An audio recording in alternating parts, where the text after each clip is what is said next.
नमस्कार गर्ल्स।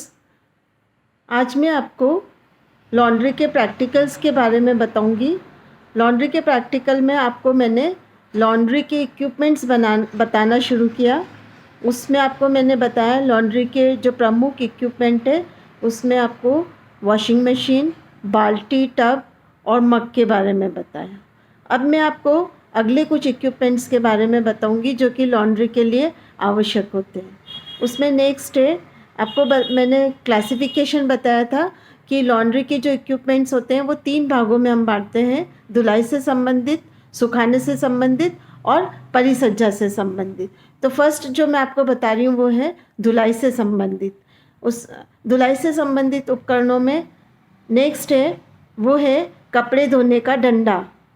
कपड़े धोने का डंडा, अगर हम कपड़े हाथ से धोते हैं तो जो मोटे कपड़े होते हैं और गंदे कपड़े होते हैं उसको हम डंडे से पीट के धोते हैं। वो डंडा लकड़ी का बना हुआ होता है और उससे कूटने से क्या होता है कि धूल मिट्टी जो होती है वो वस्त्रों की निकल जाती है, ढीली पड़ जाती है और जब हम उसको रगड़ते हैं तो वो साफ़ हो जाता है।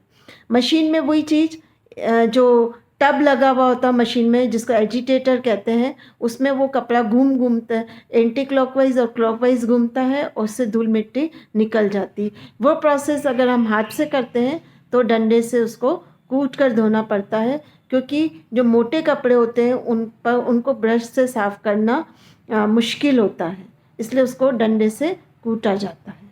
तो कपड़े धोने का डंडा। फिर नेक्स्ट है पटिया। पटिया जो है वो कपड़े धोते समय बैठने के काम आता है। वो पटिया प्लास्टिक का भी हो सकता है, लोहे का भी हो सकता है, स्टील का भी और लकड़ी का भी। तो जो भी पटिया हम लें हमारी हाइट के अकॉर्डिंग और जो कपड़े धोने का स्थान है उसके अकॉर्डिंग हम ले सकते हैं। ये ध्यान रहे कि हम उस पर बैठ के फिसल ना जाए, उसी के अनुसार हमें पटिये का चुनाव करना चाहिए। ठीक है। नेक्स्ट है कुछ छोटे छोटे कटोरे, इतने छोटे छोटे बाउल्स आते हैं, वो हम लेंगे जिसमें हम नील घोलने के लिए काम आते हैं, कलफ घोलने के काम आते हैं। और अगर कोई हमारे कपड़ों पर स्टेन लग गया, दाग धब्बा लग गया, तो कोई केमिकल अगर हमें लेना है तो उस छोटे छोटे कटोरे में लेते हैं जिससे कि ज़्यादा मटेरियल ख़राब ना हो। तो एक दो हम प्लास्टिक के या ताम चीनी के कुछ कटोरे रखेंगे अलग से, जो कि हमें इस पर्पज़ के लिए काम आते हैं। नेक्स्ट है सक्शन वॉशर। आजकल सक्शन वॉशर का प्रचलन कम हो गया है क्योंकि सब जगह वॉशिंग मशीन आ गई है या लोग बाग आजकल ड्राई क्लीन पर देने लग गए हैं। और आजकल तो इतनी ऑटोमेटिक मशीन्स आ गई हैं कि लोग बाग घर पे आके आपके जो भी दरी है, कारपेट है या सोफ़े हैं, उनको वो ड्राई क्लीन करके चले जाते हैं। फिर भी सक्शन वॉशर एक ऐसा इक्विपमेंट है जो कि हम धुलाई के लिए काम में लेते हैं। इसमें आएगा कि सक्शन वॉशर एक नीचे एक जाली लगी हुई होती है, उसके ऊपर एक डंडा होता है और जाली जो होती है उसमें वो लोहे की होती है और उसके ऊपर एक डंडा होता है। जैसे कि हम पोछा लगाने के लिए बड़ा डंडा यूज़ करते हैं, उस तरीके से उसमें डंडा होता है। तो जो भी मोटे कपड़े जो कि हम ना तो डंडे से धो सकते हैं ना ब्रश से धो सकते हैं, तो क्या करेंगे, उस मोटे कपड़े को फैला देते हैं, उसमें पानी और साबुन का डाल देते हैं और फिर सक्शन वॉशर से उसको कूट कूट के, जैसे कभी आपने पुराने टाइम में रोड बनते हुए देखी हो तो कंक्रीट और कोलतार डाल के फिर उसको कूटा जाता है जिससे कि वो समान हो जाती है। इसमें भी सेम है कि सक्शन वॉशर के अंदर हम लोग क्या करते हैं कि जगह जगह पे जहाँ जहाँ हमें लगता है कि दरी गंदी है, कारपेट गंदा है, तो वहाँ सक्शन वॉशर से ऐसे कूट कूट के कपड़े को धोते हैं जिससे कि उसकी जो धूल मिट्टी है वो निकल जाती है। जाली वाला इसलिए होता है कि उस जाली से उसमें पानी जाता है साबुन वाला, फिर वापस आ जाता है, फिर जाता है, फिर वापस आ जाता है। इस प्रोसेस को करने से धूल मिट्टी साफ़ हो जाती है। तो सक्शन वॉशर जो है वो भी हमारे धुलाई का एक उपकरण है, लेकिन आजकल कोई भी लोग घर में दरी और ऐसे कारपेट नहीं धोते हैं, इसलिए ये प्रचलित कम है। ठीक है, ये तो सारे थे धुलाई संबंधित उपकरण। अब मैं बताऊंगी सुखाने संबंधित उपकरण। सुखाने संबंधित उपकरण बहुत ज़्यादा नहीं होते हैं। एक तो सबसे पहले हमें कपड़े सुखाने के लिए रस्सी चाहिए। वो उपकरण में तो नहीं आती है पर फिर भी हम उसको उपकरण में मानेंगे कि रस्सी या अलगनी जहाँ पर कि कपड़े सुखाए जाते हैं। जैसे हम अगर सिंगल स्टोरी के मकान में रह रहे हैं या डबल स्टोरी जहाँ छत होती है, वहाँ पर हम छत पर रस्सी बांध देते हैं और वहाँ पर कपड़े सुखाए जाते हैं। लेकिन आजकल फ्लैट कल्चर है और जहाँ पर हमें खुला स्थान ज़्यादा नहीं मिलता है, वहाँ पर कपड़े सुखाने का स्टैंड आता है, जो कि लोहे का भी आता है, एल्यूमिनियम का आता है, और आजकल तो बहुत एल्यूमिनियम में मोटे वाले पाइप का और जिस पे है ना प्लास्टिक कोटेड भी आता है। इस तरीके के कपड़े सुखाने के स्टैंड आते हैं, ड्राइंग स्टैंड, जिस पर कि जो फोल्डिंग होते हैं और उस पर हम कपड़े सुखाते हैं। और ये जो स्टैंड होते हैं ये बालकनी वगैरह में रख देते हैं और इसमें बहुत सारे इसमें साइजेस अवेलेबल होती है, छोटे और बड़े सभी साइज़ के अवेलेबल होते हैं।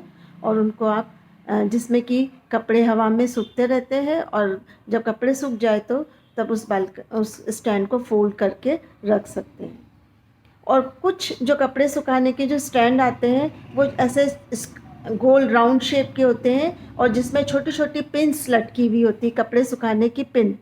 जैसे अगर आपने बाज़ार में देखा हो राखी के दिनों में राखियाँ लटकी हुई रहती है, वो एक कपड़े सुखाने का स्टैंड ही है, जिसमें कि हम घर के अंदर जो भी हमारे छोटे जैसे कपड़े, जैसे मोजे हैं या रुमाल है, उनको एक साथ लटका के उसका एक छोटा सा हुक होता है, उसमें एक अलगनी पे लटका देते हैं तो बहुत सारे कपड़े एक ही उसमें राउंड में आ जाते हैं, तो बहुत ज़्यादा हमें जगह नहीं गिरती है। उसके अंदर भी हम छोटे छोटे कपड़े जैसे बच्चे के डायपर्स हैं, ऐसी चीज़ें हम सुखा सकते हैं। तो वो भी एक कपड़े सुखाने का एक स्टैंड या एक कपड़े सुखाने का एक इक्विपमेंट ही मानेंगे। नेक्स्ट है कपड़े सुखाने में एक आती है कपड़े सुखाने की पिन। कपड़े सुखाने की पिन्स आती है कि जब हम कपड़े सुखाते हैं तो उस पर लगाने की पिन्स आती हैं जिससे कि कपड़े उड़ते नहीं हैं। ये पिन एल्यूमिनियम की भी आती है, प्लास्टिक की भी आती है, लकड़ी की भी आती है, जैसी आपको सुविधा हो वैसी लेते हैं हम लोग। तो जितने भी अगर हम छत पे कपड़े सुखाते हैं खास करके तो ज़रा सी हवा से उड़ जाते हैं और वो कपड़े हमें दोबारा धोने पड़ते हैं। तो उस प्रोसेस से बचने के लिए कपड़े सुखाने की पिन्स काम में लेते हैं, जिससे कि कपड़ों पर लगा दी जाती है, उससे वो कपड़े उड़ते नहीं। हैंगर भी कपड़े सुखाने का एक उपकरण है। हैंगर में हम कपड़े सुखाते हैं। कुछ कपड़े ऐसे होते हैं जिनको प्रॉपर सुखाए जाते हैं, उनकी शेप बिगड़ती नहीं है। जैसे जेंट्स लोगों की शर्ट्स हैं, पैंट्स हैं, उनको हमें हमेशा हैंगर में सुखाना चाहिए। और यहाँ तक कि हम सिंथेटिक साड़ी भी अगर फोल्ड करके हैंगर में टांग देते हैं तो वो जगह कम गिरेगी और वो उड़ेगी भी नहीं। तो हैंगर भी लकड़ी के आते हैं, एल्यूमिनियम के आते हैं, स्टील के आते हैं, प्लास्टिक के आते हैं और आगे से खुले हुए भी आते हैं और पैक भी आते हैं। तो आप जैसा हैंगर आप डिपेंड करता है कि आप उस कैसा सेलेक्ट करके लाते हैं। तो हैंगर भी एक कपड़े सुखाने का इक्विपमेंट है जो कि हम लोग यूज़ करते हैं। और अब मैं आगे आऊँगी, वो है परिसज्जा से संबंधित। परिसज्जा से संबंधित आता है कि कपड़े सूख गए, उसके बाद हम पहनने से पहले उसको क्या करते हैं, कपड़े हमारे सल जो धोने में सल हो गए हैं या कपड़े की शेप चेंज हो गई है तो उस पर हम प्रेस करते हैं। प्रेस करने से कपड़े में नवीनता आ जाती है, सल हट जाते हैं और कपड़ा सुंदर और आकर्षक लगने लग जाता है या पहनने के योग्य बन जाता है। तो हम लोग कपड़े सुखाने के उपकरण में दो चीज़ आएंगी, एक तो आएगा प्रेस और सेकंड आएगा कपड़े पर प्रेस करने की टेबल, जिसको आयरनिंग टेबल भी कहते हैं। तो सबसे सर्वप्रथम मैं आपको बता रही हूँ प्रेस। सबको आपको पता है प्रेस दो प्रकार की होती है, इलेक्ट्रिक और नॉन इलेक्ट्रिक। नॉन इलेक्ट्रिक होती है जो कि लोहे की बनी हुई होती है, उसमें कोयले भरे जाते हैं और कोयले से नीचे का जो तला होता है प्रेस का वो गर्म हो जाता है और हम उस पर प्रेस करते हैं। आज भी गाँवों में जहाँ पर लाइट नहीं है या जहाँ पर इलेक्ट्रिसिटी की प्रॉब्लम है वहाँ पर आज भी कोयले की प्रेस का प्रयोग किया जाता है।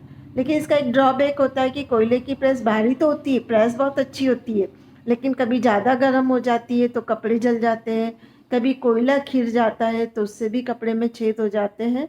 और इसमें कोयले लाओ, कोयले जलाओ और फिर प्रेस को गर्म करो और फिर वो एकदम ठंडी हो जाती है तो दोबारा कोयले जलाओ, तो बहुत मतलब मेहनत का काम है, इसलिए शहरों में इसका प्रयोग कम किया जाता है।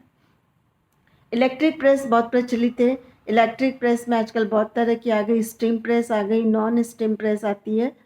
तो प्रेस जो होती है वो हमेशा लाइट वेट आ रही है आजकल। उन पे एक थर्मोस्टेट लगा हुआ होता है जिस पे लिखा हुआ होता है कि कौन कौन सा कपड़ा है, उसको कितना गर्म करना है।